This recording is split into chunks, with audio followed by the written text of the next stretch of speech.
እንዴት ተደፈርኩኝ እንዴት ተደፈርን በሚል ሰበብ ያለ ርኅራኄ ልጁን በጽኑ ስቃይ ያሰቃያል። የትዕቢተኛ ሰው ስኬት ጊዜያዊ ነው።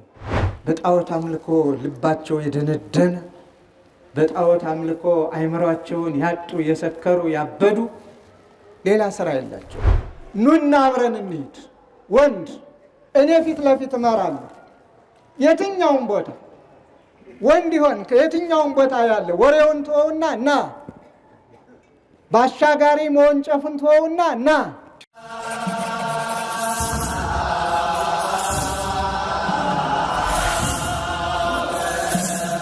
በስመ አብ ወወልድ ወመንፈስ ቅዱስ አሐዱ አምላክ አሜን።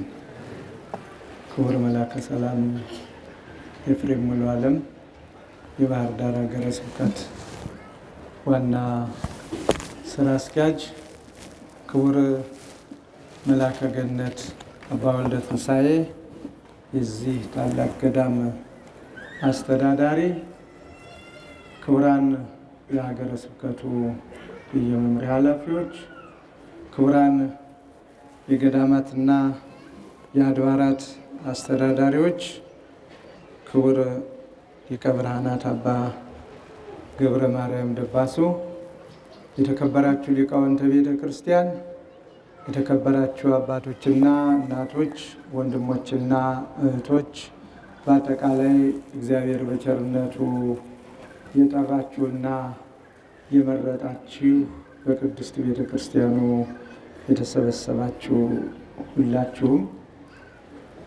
እንደምን አደራችሁ? እንዴት ሰነበታችሁ? አምላካችን እግዚአብሔር ስሙ የተመሰገነ ይሁን። በቸርነቱ ጠብቆናልና ከዚህም ሰዓት አድርሶናልና በዕለቱም የክብሩ ተካፋዮች እንሆን ዘንድ ስሙ በተጠራበት እግዚአብሔር በሚመሰገንበት በዚሁ በምሕረቱ አደባባይ አገናኝቶናልና ክብርና ምስጋና ለእርሱ ይሁንልን። ሁላችሁንም እንኳን አደረሳችሁ።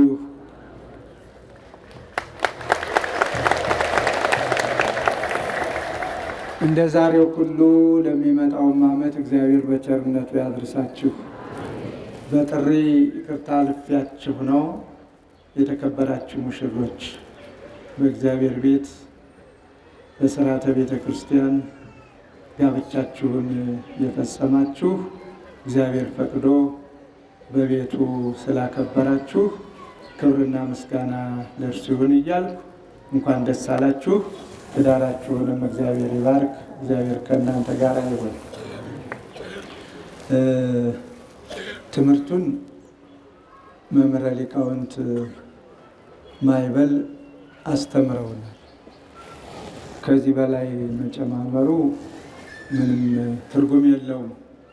የሰማነውን በልቡናችን ያሳድርብን ብለን ብንለያይ መልካም ነው።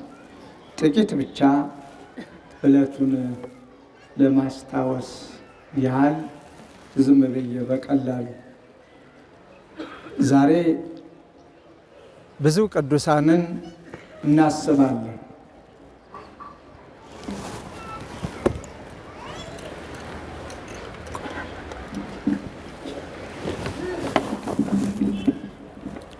ዛሬ ብዙ ቅዱሳንን እናስባቸዋለን።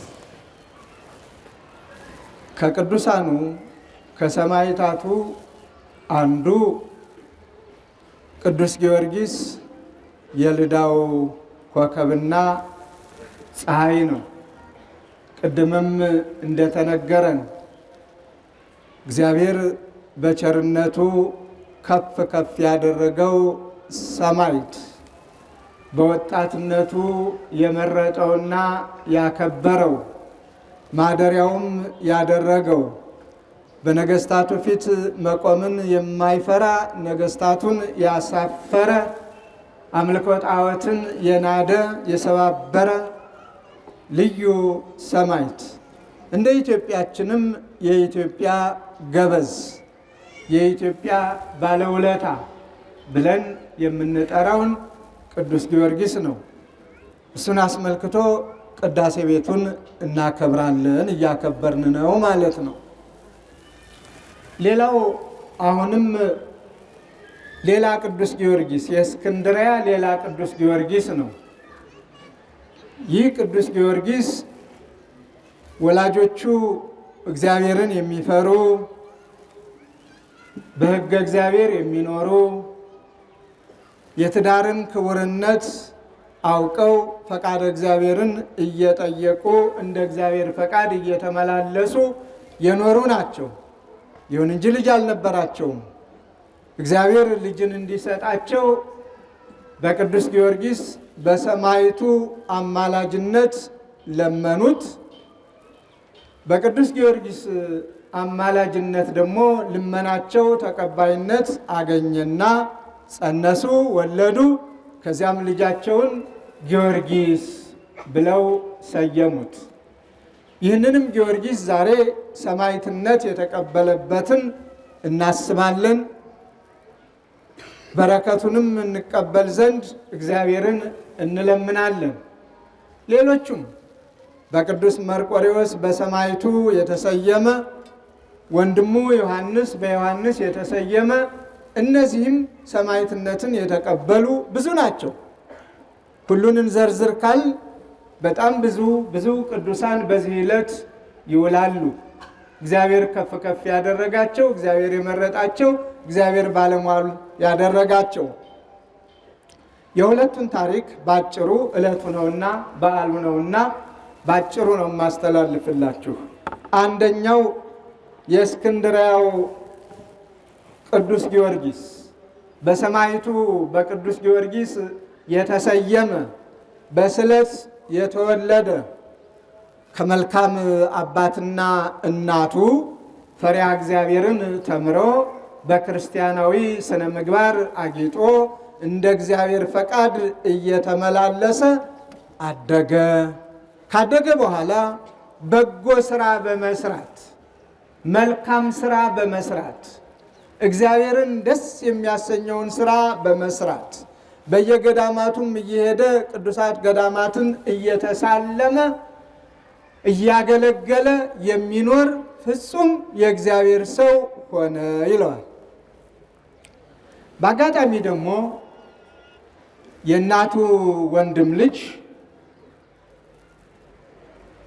አጎቱ ማለት ነው የእስክንድርያ አስተዳዳሪ የነበረ አርማኔዎስ የሚባል ግን በግብሩ የከፋ ከአምልኮተ እግዚአብሔር የራቀ በአምልኮ ጣዖት የሰከረ እግዚአብሔርን የማያውቅ በደመ ነፍስ የሚመላለስ በእጆቹ ስራ የሚመካ ነበረ አጎቱ።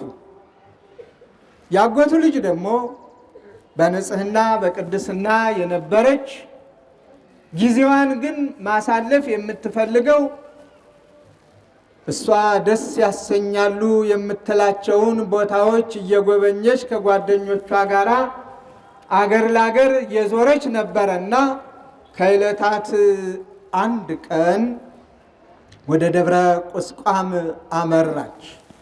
በዚያም የእናቶችን የአባቶችን የቅዱሳኑን ዝማሬ ሰማች። በልዩ ጣዕመ ዜማውም ልቧ ተማረከ። በተመስጦም ውስጥ ሆነች። በዚያም አብረው የነበረውን ያክስቷን ልጅ ማለት ነው እሷ ያጎቱ ልጅ ነች። ቅዱስ ጊዮርጊስን ይህ የምሰማው ምንድን ነው? ትርጉሙስ ምንድን ነው? ብላ እያንዳንዱን ነገር ጠየቀችው።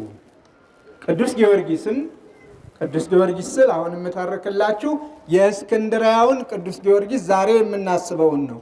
ሁለቱ እንዳይምታቱብን በስም አንድ ስም ስላላቸው ጊዮርጊስን ስንጠራ የዛሬውን ይህ ቦታ በስሙ የተጠራውን ኮከብ ዘልዳ ብለን እንጠራዋለን። ፀሐይ ዘልዳ ብለን እንጠራዋለን። የኢትዮጵያው ገበዝ ብለን እንጠራዋለን። ይህ ደግሞ የእስክንድርያው ጊዮርጊስ። ቅዱስ ጊዮርጊስም የእግዚአብሔር ሰው ስለነበረ የሰማችውን ጣዕመ ዜማ መነኮሳቱ መነኮሳያቱ ሲያዜሙት ሲዘምሩት የነበረውን በልዩ ተመስጦ እሱም ይሰማ ስለነበረ ተረጎመላት፣ አብራራላት፣ አመሰጠረላት። ልቧም ተማረከ፣ በእግዚአብሔርም አመነች። ቀጥታ ወደ ቤቷ እንደገባች በዚያ በማያምነው በከሃዲው አባቷ ፊት ከዚህ ዕለት ከዚህ ሰዓት ጀምሮ እኔ በጌታዬ በኢየሱስ ክርስቶስ አምኛለሁ፣ እኔ የመድኃኒቴ የኢየሱስ ክርስቶስ አማኝ ነኝ፣ እማመልከውም እሱንና እሱን ብቻ ነው ብላ በእርግጠኝነት ነገረችው ለአባቷ። አባቷ ደነገጠ። ልጁ ናትና መስማት የሌለበትን ከልጁ ሰማ። ይሆናል ብሎ ያልገመተውን ሆኖ አገኘው። እንደ አባት እንዴት ብሎ ከመጠየቅ እንዴት አመንሽ? እሱ ማን ነው? እኔም አምን ዘንድ ከማለት ይልቅ ልጄ ሆይ እንዲህ አይነቱ እምነት አያስፈልግሽም። ይህንን እምነት ብለሽ ጨርሶ አታስቢው። እኔ የምልሽን ብቻ ታደርጊያለሽ። እኔ የምልሽን እስካደረግሽ ድረስ ደግሞ የምትፈልጊውን እኔ አደርግልሻለሁ ብሎ አባበላት ይላል። ለማታለል ሞከረ። እሷ ግን መንፈስ ቅዱስ አድሮባታልና ያክስቷ ልጅ ቅዱስ ጊዮርጊስም በደንብ አብራርቶ ተርጉሞ አመስጥሮ አሳምኗታልና አባቴ ሆይ ከዚህ በኋላ ሌላ ማምነው እምነት የለኝም፣ እኔ የክርስቶስ ነኝ። እያችሁ እግዚአብሔር ሲጠራ እግዚአብሔር ሲመርጥ ከጣዖቱ አምልኮት ቤት ፈላጭ ቆራጭ ከሆነው ከአምልኮ ጣዖት ውጭ ሌላ አምልኮ ስያሜ እንዲኖር ከማይፈልገው አብራክ የተከፈለችው ልጅ እኔ ክርስቶስ ነኝ አለች። አባቷ ምንም ማድረግ አልቻለም። ያለው አማራጭ ሁልጊዜም በጣዖት አምልኮ ልባቸው የደነደነ በጣዖት አምልኮ አይምሯቸውን ያጡ የሰከሩ ያበዱ ሌላ ስራ የላቸው። ተሎ ብለው ወደ ቅጣት ነው። ተሎ ብለው ሰይፍ ነው የሚመዙት። ተሎ ብለው ሰውን ማሰቃየት ነው የሚፈልጉት።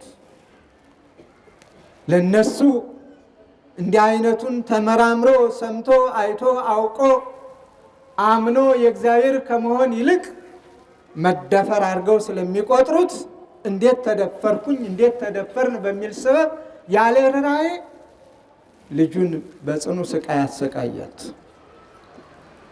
የእሱ ስቃይ ለጊዜው ያስታግሳታል ብሎ ቢያስብ፣ ያመነችውን እምነት ያስለውጣታል ያስክዳታል ብሎ ቢያስብም እሷ ግን አንድ ጊዜ መንፈስ ቅዱስ ማደሪያ ሆናለችና፣ አንድ ጊዜ ለእግዚአብሔር ተመርጣለችና፣ አንድ ጊዜ ለሰማያዊ ሙሽርነት እግዚአብሔር አክብሯታልና አንተ ያመንከውን አላምንም እኔ ክርስቶስ ነኝ በማለቷ እነሆ በሰይፍ ተሰይፋ ሰማዕትነትን ተቀበለች። ይህችን እህት እናስባታለን። በሃይማኖት ጽንዕት የሆነችው ለሃይማኖቷ ራሷን የሰጠችውን የአባቷ ቤት የአባቷ ስልጣን የአባቷ ሀብት የአባቷ ክብር ያልማረካት ክርስቶስ የማረካት ለሰማያዊ ሙሽርነት መመረጧን ያመነች ራሷን ለእግዚአብሔር የሰጠች በመሆኗ ከዚች ቅድስት ከዚች ክብርት እግዚአብሔር ከፍ ከፍ ካደረጋት በረከቷን እግዚአብሔር ይክፈለን እያል ቅድስት ቤተ ክርስቲያን በዚህ ዕለት ታስታውሳታለች። አትርሱ። የጊዮርጊስ እስክንድርያዊ የአጎት ልጅ ማለት ነው። አባቷ አርማኔዎስ ይባል የነበረ። አርማኔዎስ ልጁን ለመግደል አልተጸጸተም፣ ርኅራኄም አላደረበትም። ታሪክ ላለማብዛት እንጂ በቅዳሴው ክፍለ ጊዜ የተነበበውን ወንጌል ሰምታችኋል። አባት ለልጁ፣ ወንድም ለወንድሙ፣ እህት ለእህቱ፣ ቤተሰብ ለቤተሰቡ ምንም ርኅራኄ እንደማይኖራቸው ያንን ነው የምናየው።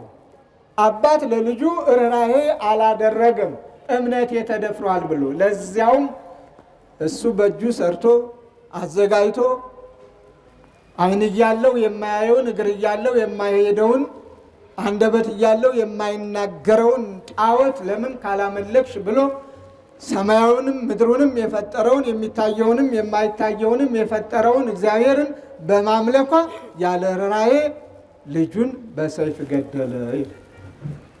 ሰይጣን ሁልጊዜ ማደሪያዎች አሉት። ሰይጣን ሁልጊዜ ለእግዚአብሔር ሰዎች እረፍት የለውም። ከእግዚአብሔር ለማራቅ የእሱ ማደሪያ ለማድረግ ተግቶ ይሰራል። አባቶቻችን ሰይጣንን ችኮ ብለውታል፣ መንቻካ ብለውታል፣ ከያዘም አይለቅ ብለውታል። ችኮ የሚባል እናውቃለን አይደል? ችኮ መንቻካ፣ በቃ ከያዘም አይለቅ ንዝንዝ ያለ በቃ ጠዋትም ማታም የሚነዘንዝ የሚያሰለች። አንዳንድ ጊዜ ሲሰለችን አድርገን እንገላገለው እንል፣ ጠዋትም ማታም አንድ ነገር ሲያሰለች ብንገላገለው ይሻላል ይሄን ሰውዬ እኮ ይባላል። እኔም ብዬ አውቃለሁ። ጠዋትም ማታም ምንም መውጫ መግቢያ ሲያሳጣኝ አይ እንደው መላከ ሰላም ይሄ ሰውዬ የሚያኖረን አይደለም የሚገላግሉኝ ወደ አንዱ ላለሁ ምን እንደሆነ ይገባቸዋል። እንዲህ አይነት ችኮ ነው ሰይጣን፣ እረፍት የለውም። ዓላማውን ለማሳካት ወደኋላ አይልም።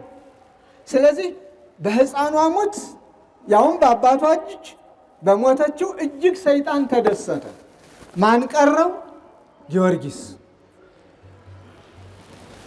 ጊዮርጊስ ቀረ።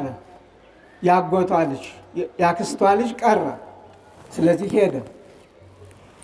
አንተ አርማኔዎስ ልጅህን እኮ ያሳሳታት ለዚህም ያበቃት ያንተ እኮ የእህት ልጅ ጊዮርጊስ ነው አሉት።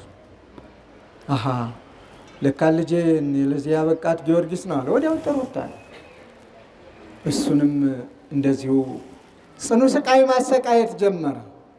ለምንድን ነው ልጄ እኔን እምቢ ብላ እኔን ጠልታ ለእኔ አልታዘዝም ብላ ምን አይነት እምነት ቢሆን ነው? ምንስ አይነት ክብር ብታገኝበት ነው ብሎ ከመመራመር ይልቅ በጨካኝነት ከገደለ በኋላ እንደገና ደግሞ ጊዮርጊስን ጠይቆ ተመራምሮ እንዴት አስተማርካት፣ እንዴት አሳመንካት፣ እስኪ ለእኔም ንገረኝ ከማለት ይልቅ አሁንም ልቡ የደነደነ ነውና እነሆ ቅዱስ ጊዮርጊስንም ማሰቃየት ጀመረ። አላምንለት ቢል አሁንም ወደሚያሰቃዩ ሰዎች ላከው። ቅዱስ ጊዮርጊስም በሰማዕትነት አረፈ። የእስክንድርያው ቅዱስ ጊዮርጊስ ወደ ሌላ ሀገርም ወስደው ቀበሩት። እናቲቱ ግን ልቧ ከእግዚአብሔር ጋር ነበርና የቅዱስ ጊዮርጊስን አጽም አስመጥታ ልጇ ካለበት በአንድነት አሳረፈቻቸው ይላል። ስለዚህ የእህትና የወንድም ልጆች በጣዖት አምላኪ በልጅቷ አባት በዚህ ዕለት ሰማዕትነትን የተቀበሉበት በዓል በመሆኑ ቅድስት ቤተ ክርስቲያን ባለውለታዎቿን ምርጦቿን በአርአያነትና በምሳሌነት የምትጠቅሳቸውን በእንዲህ አይነት በዓል ታስታውሳቸዋለች፣ ክብራቸውን ትገልጽላቸዋለች።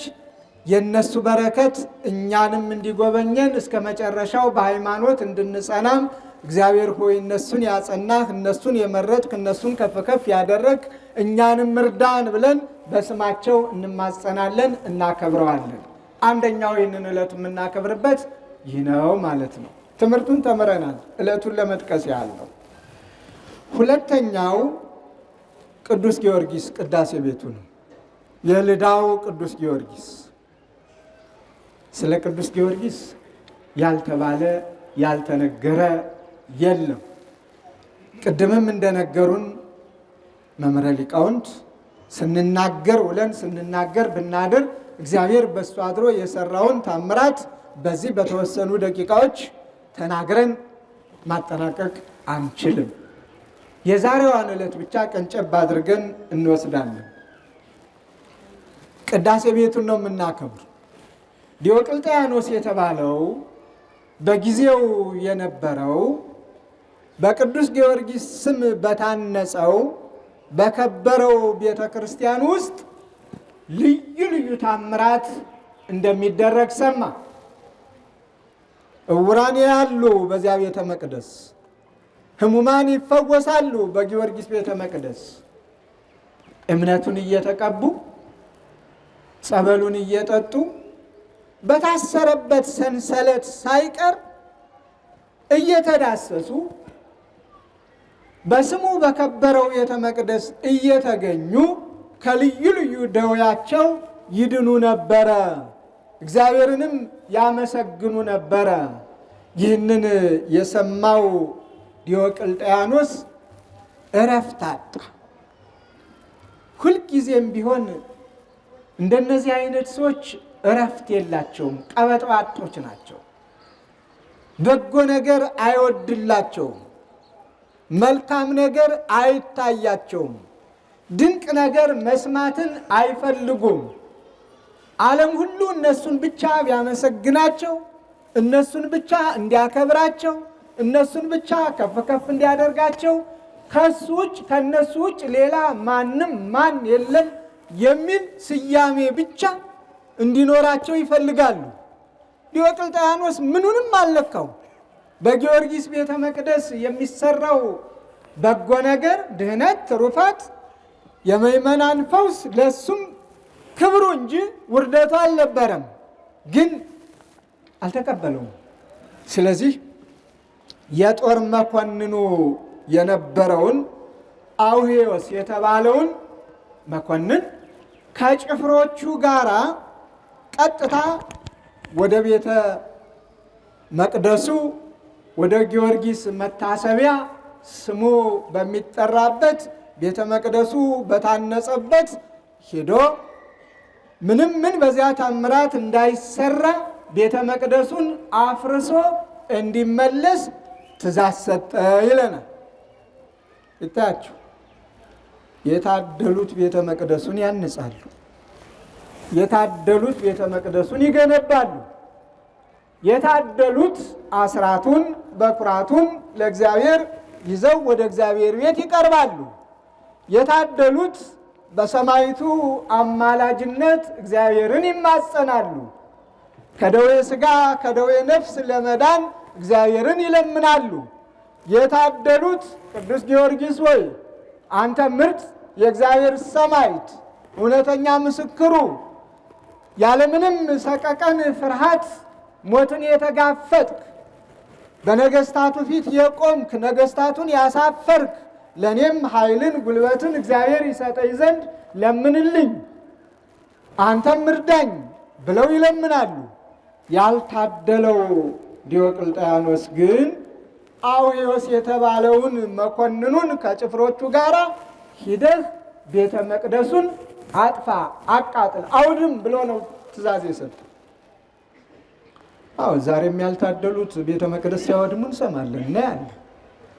ዛሬም ያልታደሉት ይህንን ስራ ሲሰሩ እናያለን። ዛሬም ያልታደሉት በማነጽ ፋንታ ሲያፈርሱ፣ በመገንባት ፋንታ ሲንዱ፣ በመስራት ፋንታ የተሰራውን እንዳልነበረ ሲያደርጉ እናያለን። ይህ አለመታደል ነው። ከማን የተወረሰ ከተባለም ከእንደዚህ አይነት ሰዎች የተወረሰ።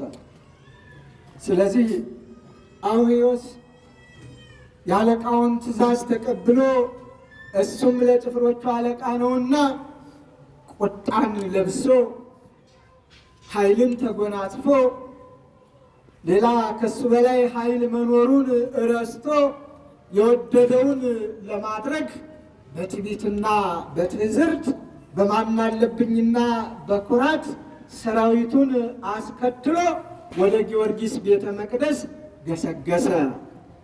እንደደረሰም ፊት ለፊት የቅዱስ ጊዮርጊስን ስዕል አየ። በስዕሉም ግራና ቀኝ መቅረዝ አለ። የማያቋርጥ መብራት ይበራል ከመቅረዙ ላይ። በትዕቢት ሆኖ በማናለብኝነት ራሱን ከፍ ከፍ አድርጎ የታጠቀውን ሰይፍ መዘዘና መቅረዙን መታው በሰይፉ። ይታያችሁ፣ አንዳንድ ጊዜ አፍና እጅ አስቸጋሪዎች ናቸው። እጅም የማይነካውን ሲነካ ታዩታላችሁ። የማይዳስሰውን ሲዳስስ ታዩታላችሁ። አፍም የማይደፈረውን ሲደፍር፣ መናገር የሌለበትን ሲናገር እናያለን። ማን መሆኑን ቢያውቅ ኑሮ አውዮስ እጁን ባልሰነዘረ፣ ሰይፉንም ባልመዘዘ፣ ይልቁንም እንደ ሌሎቹ ክርስቲያኖች ዝቅ ብሎ ተንበርክኮ እጅ ነስቶ ተማጽኖ እግዚአብሔርን አምልኮ አድንቆ ከሰማዕቱ ከቅዱስ ጊዮርጊስ በረከት ተቀብሎ መመለስ ይገባው ነበረ። ተልእኮውን ለመፈጸም በትዕቢትና በድፍረት ግን የማይደረገውን አደረገ። እግዚአብሔር ለክብሩ ቀናተኛ ነው። እግዚአብሔር ትዕቢተኞችን ያዋርዳል።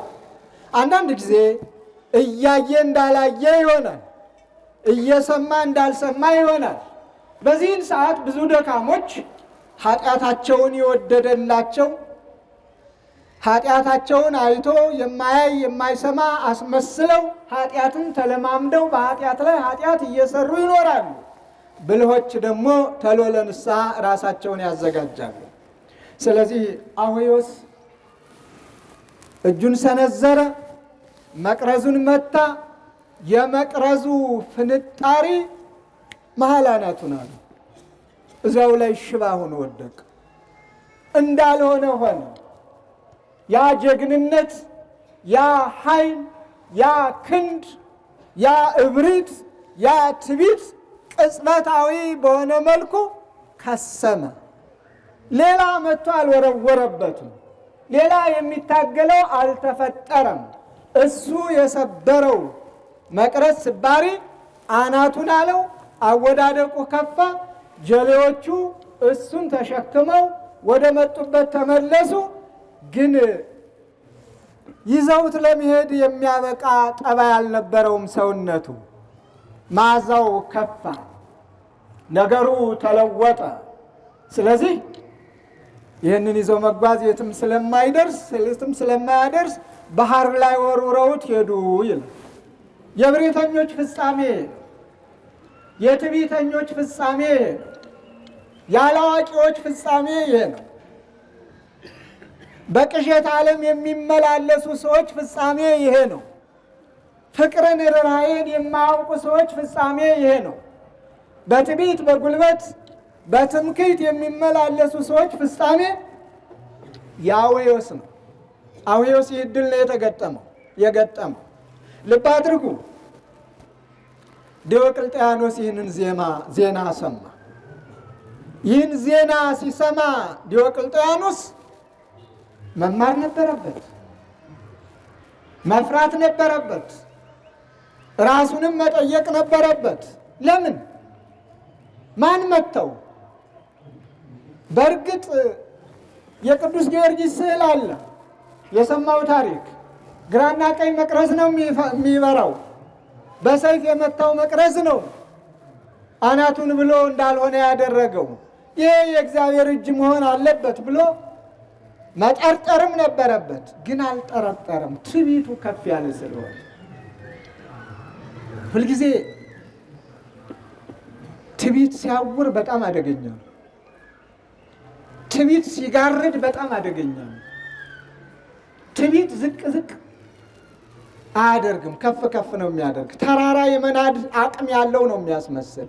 ስለዚህ ይህ ሰው ያላደረገውን እኔ አደርጋለሁ አለና ራሱ ላኪው በራሱ አቅም ቤተ መቅደሱን አፍርሶ ገቢረ ተአምራቱ ተቋርጦ እግዚአብሔርን የሚያመልኩ ሰዎች በነበርነት እያወሩ የእግዚአብሔርን ክብር ረስተውና ዘንግተው እሱ ላቆመው ጣዖት እንዲንበረከኩ ፈቅዶና ወዶ የእሱ ስምና ዝና ከፍ ይል ዘንድ ራሱን አዘጋጅቶ ወደ ቤተ መቅደሱ ገሰገሰ። ማን? ዲዮቅልጥያኖስ። ምን የሆነ ጣዖቱስ ምንድን ነው የሚሆነው? እስኪ ንገሩ። ይሳካለታል? ኧረ ትዕቢተኛ ሰው አይሳካለትም። ጊዜያዊ ነው። የትዕቢተኛ ሰው ስኬት ጊዜያዊ ነው። የትዕቢተኛ ሰው አቅም ጊዜያዊ ነው። ጉልበት ጊዜያዊ ነው። ፈሊጡም ጊዜያዊ ነው። ሁሉም ጊዜያዊ ነው። ያከትማል። ከዚያ በፊት መስሎታል። ብዙ ነገሮች ተከናውነውለታል። ስለዚህ የለመደች ጦጣ እንደዚያው ነው። ሁልጊዜም ቢሆን እንደደረሰ የተቀበለው የእግዚአብሔር መልአክ ነው። የእግዚአብሔር መልአክ ዲዮቅልጥያኖስን ቀጣው፣ ዓይኖቹን ጋረደው፣ ማየትም ተሳነው። ማየት ተሳነው ስንል ይሄ በላይ የሚንጓለለው አይነ እሱ አይደለም። እሱ ከዚህ ቀደም ደጋግሜ እላችኋለሁ፣ ከዓይናማዎች የሚሻሉ ዓይናማዎች አሉ። ከዓይናማዎች የሚሻሉ ዓይናማዎች አሉ። እኛ ያዩም የምንላቸው የልባቸው ዓይን ብርሃን ነው። አርቀው ያያሉ። እኛ ማንበብ ያቃተንን እነሱ በቃላቸው ይሉታል፣ ያመሰጥሩታል። ይልቁንም በኢትዮጵያ ኦርቶዶክስ ተዋሕዶ ቤተ ክርስቲያን ብዙ ማየት ተሳናቸው የምንላቸው ሰዎች ቅዱሳት መጻሕፍትን በቃላቸው ሸምድደው ዓይናማው ከያዘው በላይ እነሱ ይዘው ቤተ ክርስቲያኒቱን አክብረውና አስከብረው ይኖራሉ። ይህ አያይም፣ ዓይኑ ተጋረደ ስንል የሥጋ ዓይኑም የሕሊና ዓይኑም ሁሉንም ነው ያጣ። አወዳደቁ ከፋ። አጃቢው አንጋቢው አብሮት ተከትሎት የነበረው ሁሉ ጥሎት ሄደ። ያ በክብር ገኖ ነግሶ ይኖር የነበረ አፈርሰዋለሁ ብሎ ወደ ሄደበት ወደ ቤተ መቅደሱ በር ላይ ሲደርስ በመልአከ እግዚአብሔር ተቀጥቶ ዓይኑን ተጋርዶ ልቡናው ታውሮ አእምሮ ተነክቶ እንዳልሆነ ሁኖ ለማኝ ሁኖ ቀረ ይለናል ታሪክ። ለማኝ ነው የሆነ። እዚያው እየለመነ ረዳት እየፈለገ ኖረ እየተቅበዘበዘ እስከሚሞት ድረስ። እግዚአብሔር ቤተ መቅደሱን በክብር አስጌጠ። እግዚአብሔር በታምራት ላይ ታምራትን አደረገ። ለምን ታምር ይደረጋል ሲል ያ ታምር እሱ የጠላው ታምር እሱ ስም አጠራሩ እንዲጠፋ የፈለገው ታምር ምን ሆነ? በራሱም ተፈጸመ። ድንቅ ስራውን ምዕመናን እንዲያዩ ትምክህተኞች፣ የታምራት ተቃዋሚዎች፣ እግዚአብሔር የሚያደርገውን ድንቅ ስራ የሚቃወሙት ሁሉ አወዳደቃቸው የከፋ መሆኑን አሳየን ማለት ነው። ስለዚህ ከነዚህ ከሶስቱ ባለሟሎች የእግዚአብሔር ሰዎች ይህንን ታሪክ ተምረናል ዛሬ። ዲዮቅልጥያኖስና አውዮስ አርማኔዎስ ሶስቱ ባላስፈላጊ አመፀኝነት፣ በእንቢተኝነት፣ በአጋጣሚው ደግሞ በዚያው አንጻር ሶስቱ ቅዱስ ጊዮርጊስ ስሟ ያልተጠራችው የቅዱስ ጊዮርጊስ የእስክንድርያው እህት ደግሞ በእግዚአብሔር ሰውነታቸው ያስተምሩናል። ለዚህ ነው መንክር እግዚአብሔር በላይ ለቅዱሳኒሁ አምላከ እስራኤል ውእቱ ይሁብ ኃይለ ወጽንዓ ለሕዝቡ።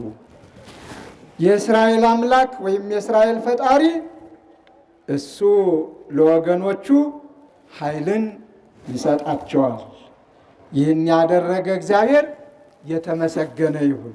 ቅዱስ ዳዊት የሚነግረን ነው። መዝሙር 67 ቁጥር 35 መንክር እግዚአብሔር በላይ ለቅዱሳኒሁ፣ በቅዱሳኑ ላይ አድሮ እግዚአብሔር ድንቅ ስራውን ያሳያል።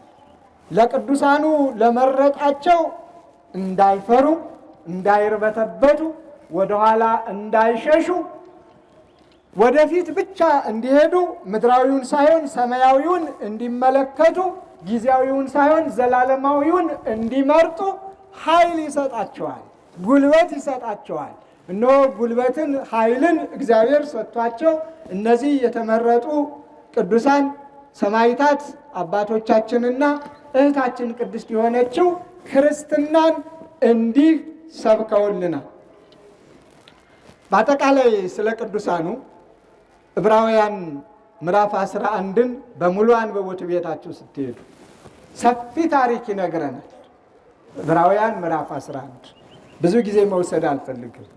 እስመ ይፈቀዱ ድኂነ ከመ ይርከቡ ሕይወተ እንተ ትኄይስ።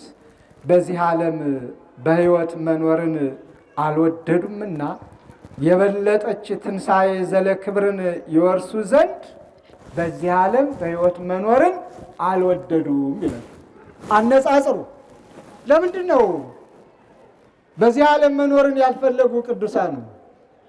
ለምንድን ነው የእግዚአብሔር ባለሟሎች ይህንን ዓለም እንደ መርገም ልብስ የቆጠሩት? ለምንድን ነው ይህንን ዓለም የእግዚአብሔር ሰዎች የናቁት? ለምንድን ነው ከሞቀ ቤት፣ ከነገስታቱ ቤት፣ ከመሳፍንቱ ቤት፣ ከወይዛዝርቱ ቤት፣ ከሞላ ሀብት፣ ከሞላ ንብረት ያንን ሁሉ ንቀው አጥቅተው በዚህ ዓለም መኖር ለኛ አይደለም እያሉ ሞትን የመረጡበት ምንድን ነው ካል፣ አዎ ይሄ ጊዜያዊ ነው። የመረጡት ዘላለማዊ ነው። ይሄ ለጊዜው የምንኖርበት ነው።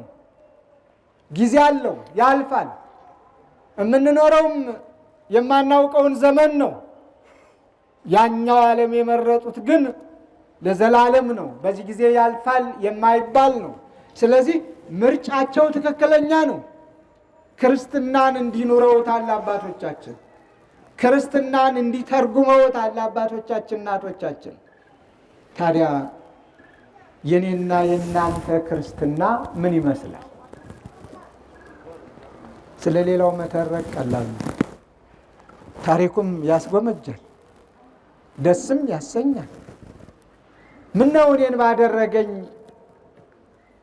እንደዚያች ቅድስት ጽናቱን ሰጥቶኝ መከራውን ተቀብዬ የማያልፈውን ዘላለማዊ ክብር ባገኘው፣ እንደነ ቅዱስ ጊዮርጊስ ጊዜያዊውን መከራ ተቀብዬ ዘላለማዊውን ክብር ባገኘው ብለን በስሜት በሰዓት ብዙ እንችላለን።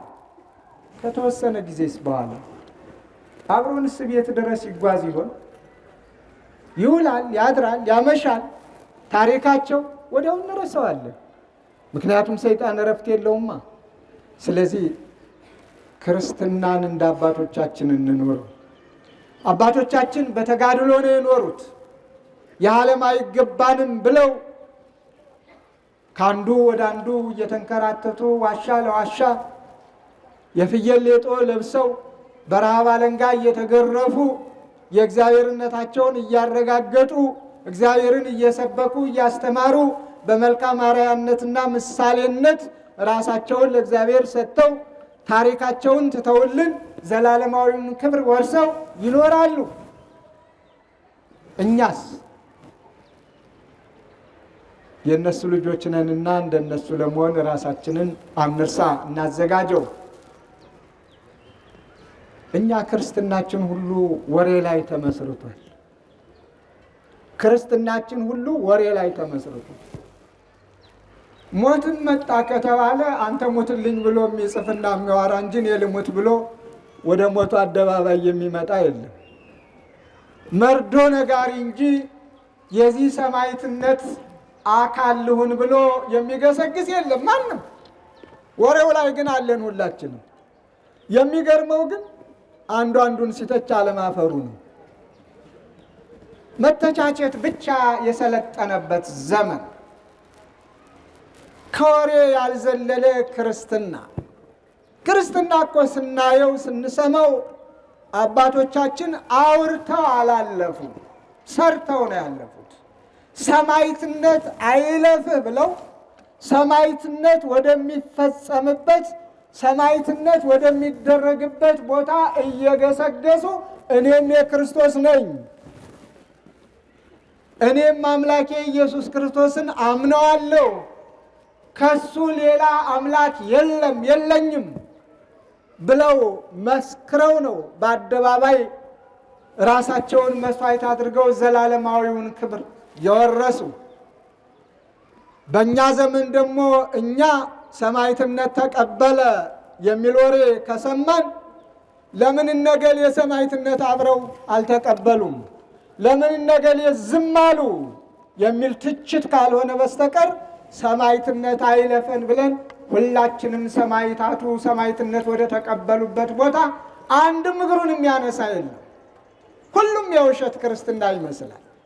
ስለዚህ ከውሸት ካስመሳይነት ፖለቲካንና ክርስትናን ቀላቅሎ ከማውራትና ጥላቻን ከመንዛት ባላስፈላጊ ዋይታና ጫጫታ ዝም ብሎ ክርስቲያን መስሎ ከመታየት እውነተኛ ክርስቲያን መሆን ክርስቲያኖቹ መከራ ወደሚቀበሉበት እየተገኙ መከራውን ተቀብሎ እንደ ትናንትናው እንደነ ቅዱስ ጊዮርጊስ የማያልፈውን ክብር ለመውረስ ራስን አዘጋጅቶ መምጣት ነው። የሚገርመው አንዳንዶች እዚሁ ሀገር ውስጥ እንኳን ሆነው ቢናገሩ ትንንሽም ቢሆን እንዲያኮራ ነበር አይደል? መደበቂያና ጎረኖ አዘጋጅተው የሚገርም እኮ ነው። ለምን ማንህ የሚለው እኮ የለም። በሱ ብልህን ምንድነው የልጆች ጨዋታ እንደ ሁል ጊዜ ትዝ ይለኛል። ልጆች ህፃናቱ ምግብ ሲቀርብ አንተ ዝበል ይላሉ፣ እኔ ደግሞ አኛኛኝ እላለሁ ይላል። ምን ማለት ነው? የትኛው ነው እየበላ ያለ? አቤት አኛኝ የሚለው እየበላ ነው አይደል? የሚለው ደግሞ በቃ አቀለጣጥፎ የሚጨመር እንጀራ ከሌለ አልቆለታል ማለት ነው። አቀለጣጥፎ ሄዷል። ስለዚህ በየጉሬው ተደብቀው አንዳንዶቹ ፖለቲካውና ክርስትናው ተሳክሮባቸው እኛ ሂደን እንድንሞትላቸው፣ እኛ ሂደን እንድንናገር፣ እኛ በየአደባባዩ እንድንሆን ብዙ ይሉናል። ኑና አብረን እንሂድ። ወንድ እኔ ፊት ለፊት እመራለሁ። የትኛውም ቦታ ወንድ ይሆን ከየትኛውም ቦታ ያለ ወሬውን ተወውና ና፣ ባሻጋሪ መወንጨፉን ተወውና ና። ሰማለሁ አንዳንዱ ጸርቅ ባይ ይነግሩኛል። አባ አብርሃም ምናምን ወደድክም ጠላህም አባ አብርሃም ያለው አገሩ ላይ ነው። ቢናገርም አገሩ ላይ ነው። ለዛውም በሚፈለገው ፊት ነው። እንዳንተ ተደብቄ አላወራም፣ ተሸሽጌም አላወራም፣ ደግሞም አልሸሽም። ብቅ እያለ አንዳንድ ጊዜ እንዲህ ይላል ብቅ እያልኩ እላለሁ ነገም ዛሬም። ስላንተም ንገረኝ ካልክ እነግርሃለሁ። ስለማይጠቅም ነው። ክርስትና እሰጥ አገባ ስላልሆነ ነው። ክርስትና ከባት ያበሳነትን እንጂ የወንድምን ኃጢአት ማውረዱ መዘልዘሉ ጥላቻ ስለማይመክረን ነው። ስለዚህ ክርስትና ከሆነ ክርስትና ነው። የሰማዕታቱ ሞት ያሳዘነ፣ የሰማዕታቱ ግፍ መቀበል ያሳዘነ ያስጨነቀ ናና በእኔ መሪነት ከተፈለገው ቦታ ሂደን እኛም ሰማዕትነት አይለፈን ብለን የመጨረሻውን ጽዋ ተቀዳጅተን እንሂድ። ወሬ ነው፣ ትርጉምም የለውም። ደግሞ እያንዳንዱ በራሱ ሀገረ ስብከት ነው ኃላፊነቱን የሚወጣው። አንድ ሰው ምንደኛ የሚባለው ኃላፊነቱን ዘነጋ የሚባለው ሞት ፈርቶ ሸሽቶ ሀገረ ስብከቱን ጥሎ ሲሄድ ብቻ ነው። ወደ አንተ ወዳለህበት ብመጣ ኑሮ ባልከኝ ደስ ይለኛል፣ ሳልሄድ ሊሄድ ነው ይላል፣ ሊመጣ ነው ይላል። ዝም ብሎ ወሬው ሁሉ ግራ የገባው ነው። እኔስ እድሉ ቢቀናኝ እንደነ ቅዱስ ጊዮርጊስ እንደ ሁለቱ እንደ እህቴ በአንድ ቀን ሂዳ በተመስጦ ዝማሬ መላእክትን ሰምታ የመነኮሳቱን የመነኮሳያቱን ድምፅ ሰምታ ያንን ተርጉማ አስተርጉማ አመስጥሮ የነገራትን ሰምታ ከሞቀው ቤቷ ይቅርብኝ ብላ ከገዢው አባቷ ይቅርብኝ ብላ ሞትን መርጣ እንደ ሞተችው ባደረገልን እውነታው ይሄን እና ይህንን መናገር ፈልጌ አይደለም። ምእመናን ብዙ ምእመናን ጨዋታውን ያደሩታል። አንዳንዶች የዋሃን ያ ገበያ ነው፣ ገበያውን አድሩለት፣ እንጀራ ይብላ፣ በምን ይብላ እኛን ካላማ እኛን ካላዋራ ወሬ ስራ እስከሆነ ድረስ ያግኙ። በዚህኛ ችግር የለብንም። ግን የብዙ ክርስቲያኖች ልብ ደግሞ መሰበር የለበት። የብዙ ክርስቲያኖች ልብ ደግሞ መሸራረፍ የለበትም።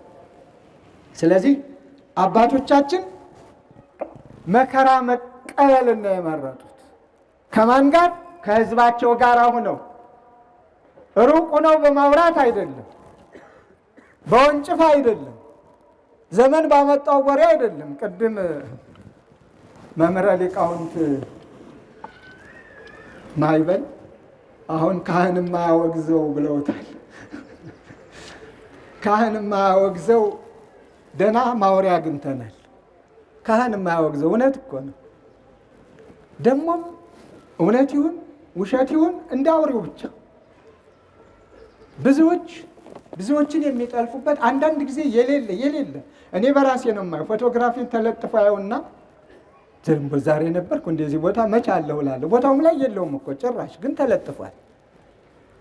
ከዚያም ስሜም ተጠቅሷል። ውስጥ ስገባ ግን የለሁበትም። ከምኑ እንዲህ አይነት ወሬ መሳቢያ። እንጀራ በመሆኔ ደስ ብሎኛል። ግን ለብዙዎቹ እንኳን እንጀራ በሉ። አሁን እንጀራ ብሉ፣ ተቃውሞ የለኝም። የሚያዋጣ ከሆነ ዘቅዝቀህም አቆመህም ምንም ብለህም እንደው ለጣጥፈህ እንደፈለገ አድርገህ እንጀራ ብላብኝ፣ ችግር የለብኝም። ዋናው እንጀራ መብላትህ እኔም ክብር ማግኘቴ ነው። ባልሰራሁት የሆነ ነገር ሁሉ ክብሬ እንጂ ውርደቴ ስላልሆነ። ግን የዋሃን ምዕመናንን ልብ መስረቅና ማታለል፣ የሰው እምነት መሸርሸርና በድብቅ ሴራ እውነተኛ ክርስቲያኖችን እየጠለፉ መጣል የነውር የበደል ስለሆነ እንዲህ አይነቱን አቁሙ እላለሁ። ይበቃል። ከነ ቅዱስ ጊዮርጊስ ተማሩ። እውነተኛ ክርስቲያኖች ከሆናችሁ ኑ፣ አገራችሁ ግቡ፣ አብረን በየቦታው እንዙር። ለምንድን ነው የምትገሉ ብለን እናስተምር። ቅዱስ ጊዮርጊስ በመሳፍንቱ በመኳንንቱ ፊት ነው እየቆመ ያስተማረ። የዚያ ጊዜ እናንተ ማናችሁ እያሉ ብለው ቢፈልጉ በሰይፍ ቢፈልጉ በስራት ቢፈልጉ በመጋዝ በአባቶቻችን ላይ ያደረጉትን እኛም እንቀበል። የዚያ ጊዜ ክርስቲያኖች እንሆናለን። እኔ ላውራ አንተ ሙትልኝ ግን የክርስትና ትምህርት አይደለም። እኔ ተደብቄ የፈለገኝን ልበል፣ አንተ በየሰገነቱ በየአደባባዩ እየወጣ ለምን ይህንን አላልክም ማለት ግን ክርስትናን አይሰብክም። ይሄ አስመሳይነትን ነው፣ አድርባይነትን ነው፣ አውርቶ አደርነትን ነው። ከእንዲህ አይነት መገላገል መልካም ነው ብዬ አምናለሁ። ስለዚህ በአጠቃላይ ክርስቲያኖች አባቶችና እናቶች ግድ የላችሁም። ክርስትና ወሬ አይደለም፣ ተግባር ነው። ክርስትና ሰምተነው ብቻ የምንተው አይደለም፣ ሰምተን በተግባር የምንፈጽመው ነው። ክርስትና መስሎ መታየት አይደለም፣ ሆኖ መገኘት ነው። ክርስትና ለምን ገሌ አልሞተልኝም፣ ለምን ገሌ አልተናገረልኝም፣ ለምን ገሌ አፍ አልሆነልኝም አይደለም የሚባለው። አፍ ሆኖ አንደበት ሆኖ እኔ ክርስቶስ ብሎ በየአደባባዩ መስክሮ መከራ ለመቀበል ራስን ማዘጋጀት ነው። ክርስትና ፍቅር ነው። ክርስትና ሰላም ነው። ክርስትና ራስን ማዋረድ ነው። ክርስትና ለወገን ራስን መስጠት እንጂ አንተ ስጥልኝ ማለት አይደለም። ክርስትና ያለንን ተካፍለን መብላት፣ ያለንን ተካፍለን መልበስ፣ ተዛዝኖ መኖር እንጂ እኔ ልብላ አንተ ጾም እደር አይደለም። እኔ ይመቸኝ አንተ ተንገላታ አይደለም። ብዙዎቹ ግን ክርስትና ለውጠውታል፣ በወሬ ለውጠውታል። እነሱ እንዳዛኝ ያወራሉ። ሌላ አዛኝ የሚሆን እንኳ እንዳይኖር ስም አጠራሩን እየጠለፉ ይጥላሉ። ብዙውን እያንገላቱ ቀዛፊ የሌለው መርከብ ዝም ብሎ በኋላ የሚንጓለል ምእመን ተፈጥሮ ሁሉም አባት የሌለው ሰባኪ የሌለው መምህር የሌለው ካህን የሌለው አበነፍስ የሌለው ማንም ማን የኔ የሚለው ሳይኖረው ተንጓሎ እንዲቀር ዘመኑ እያሳየን ነው። ስለዚህ ወደ እውነቱ እንመለስ። ክርስትና እኔ አርአያ ሁኜ መሞት ከኔ ይጠበቃል፣ ሌላውም እንደዚያው። ግን ሙትልኝ አይደለም ማለት ያለብኝ፣ ደጋግሜ ነው የምናገረው። ስለዚህ እነ ቅዱስ ጊዮርጊስ ይህንን ያስተማሩ፣ እግዚአብሔር በረከታቸውን ያሳድርብን። ሌላው በመካከላችን ሙሽሮች አሉ። ሙሽሮቹ በድጋሚ እንዲሁም ቤተሰቦች፣ ታዳሚዎች በሙሉ በእግዚአብሔር ቤት ጋብቻችሁን ስለፈጸማችሁ ደስ ይበላችሁ፣ እግዚአብሔር ይባርካችሁ። በእግዚአብሔር ቤት ጋብቻ ክቡር ነው። ጋብቻን የባረከ የቀደሰ ያከበረ እግዚአብሔር ነው። የጋብቻን ሕግ የሰራ የደነገገ በዚህ ተመሩ ብሎ ለተጋቢዎች ያስተማረ ራሱ እግዚአብሔር ነው። በዘመነ ብሉይም በዘመነ ሐዲስም ታምራቱንም ያደረገ የመጀመሪያው ታምር በጋብቻ ቤት ነው፣ በሰርግ ቤት ነው። ከእናቱ ከቅድስተ ቅዱሳን ከድንግል ማርያም ከመረጣቸው ካከበራቸው ከሐዋርያቱ ጋርም የተገኘ በሰርግ ቤት ነው። እናንተም ዛሬ እግዚአብሔር በሚገኝበት በቤቱ ተገኝታችሁ ከሱ ጋር ትእዛዙን ፈጽማችሁ ቅዱስ ሥጋውን ክቡር ደሙን ተቀበላችሁ የክብር መጎናጸፊያውን ተጎናጽፋችሁ አንድ የሚያደርገውን ቀለበት አስራችሁ ለዚህ በቅታችኋልና ፍጻሜያችሁን እግዚአብሔር ያሳምርላችሁ። ታዲያ ጋብቻችሁ ወረት የሌለው እንዲሆን ቤተ ክርስቲያን ትመክራችኋለች። ዛሬ ጋብቻውን ወረት አድሮበታል። ተጋቡ ሲባል ተፋቱ ይባላል። ሰላም ናቸው ፍቅር አላቸው ሲባል ተጣሉ ይባላል። አንድ ላይ እየኖሩ ነው ሲባል ተለያዩ ይባላል። አንዳንድ ጊዜ ልጆችንም ወልደው ልጆችን ምዳ ገብተው ወያለ እናት ወያለ አባት የሚንገላቱ ልጆች ብዙ ናቸው። ስለዚህ የዛሬው ጋብቻችሁ እስከ ዕለተ ሞት ድረስ የታመነ እንዲሆን ቅድስት ቤተ ክርስቲያን አደራ ትላችኋለች። እስከ ዕለተ ሞት ጋብቻ ማለት ተቻችሎ የሚኖሩበት ሜዳ ነው። ይመቸኛል አይመቸኝም የሚባል ነገር የለውም። 3 ጉልቻ ይስጥ አይደለም ምርቃቱ የአባቶቻችን። የሶስቱን ጉልቻዎች ታሪክ ታውቁታላችሁ። 3 ጉልቻዎች እኮ በእሳት በነበልባል ነው መከራ የሚያዩት። እነሱ እየተለበለቡ እነሱ በእሳት እየተጠበሱ ምግብን አዘጋጅተው ምግቡን አብስለው ለተጠቃሚው ይሰጣሉ። እነሱ ግን መከራውን ነው የሚቀበሉት። ስለዚህ 3 ጉልቻ ማለት በትዳርም ውስጥ ፈተና የለውም ማለት አይደለም። ፈተናውን ችሎ ታግሶ የጋብቻን ክቡርነት አውቆ አምኖ እግዚአብሔር ሆይ አስችለኝ ተባብሎ አንቺ ትብሽ አንተ ትብስ ተባብሎ በበጎ ነገር ሁሉን ተርጉሞ በጥላቻ ሳይሆን በፍቅር ዓይን ተያይቶ ሐሳቦች ሲመጡ ያንቺ ሐሳብ ያንተ ሐሳብ ይሻላል ብሎ መክሮ ዘክሮ የተለያየ ሐሳብ ቢመጣ እንኳ እስቲ ለእግዚአብሔር እንንገረው እግዚአብሔር ይፍታው ብሎ በጸሎት እግዚአብሔርን ጠይቆ የሚኖሩበት መድረክ እንጂ ጋብቻ እንዲህ ከሆነ ይቅርብኝ የሚሉት አይደለም። ይህ ዘመን ደግሞ የጋብቻ ፈተና ዘመን ነው። እንደዚህ ዘመን ጋብቻ የተፈተነበት የለም። ትውልዱ ስድ ሆኗል። ቅድም ስድ ሆኗል ብለውታል። ትውልዱ ልጓሙን በጥሷል። ትውልዱ በዘፈቀደ ሂዷል። አይኑ ያየውን ሁሉ ለማድረግ የሚመኝ የሚጎመጅ ሆኗል። ሰው አይኑ ያየውን ሁሉ ማድረግ የለበትም።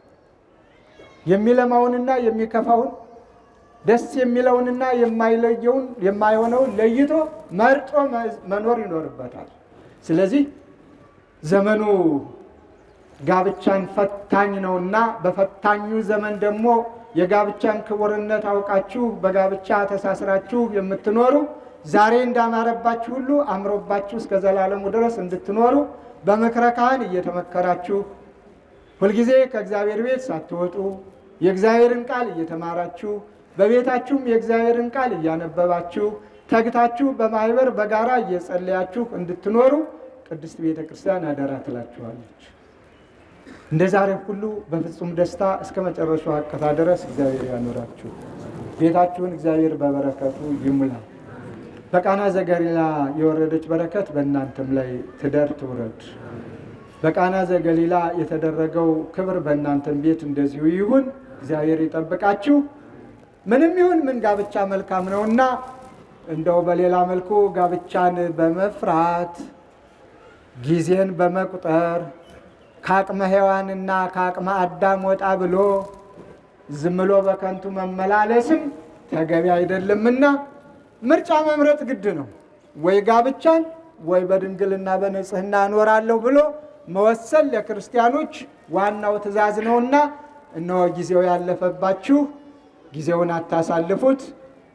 ፍቅር ካለ አንድ እንጀራ ለሰባት ይበቃል ነውና ይህ ሳይሟላልን የሚለውን ትታችሁ እግዚአብሔር በፈቀደላችሁ አብራችሁ እንድትኖሩ ቅድስት ቤተ ክርስቲያን ያለ ወጪ ምንም ነገር ሳያስፈልግ እናንተ እንደ የቅንጦት ነገር ካልፈለጋችሁ በስጋዋ ደሙ እንዳመጣጣችሁ በሥርዓተ ተክሊል ድራ ልጆቼ እግዚአብሔር ይባርካችሁ ብላ ስለምትሰድ እንዴት እንደግሳለን፣ እንዴት እንሆናለን፣ ልብሱ ምናምኑ ሳትጨነቁ ኑ ንገሩን።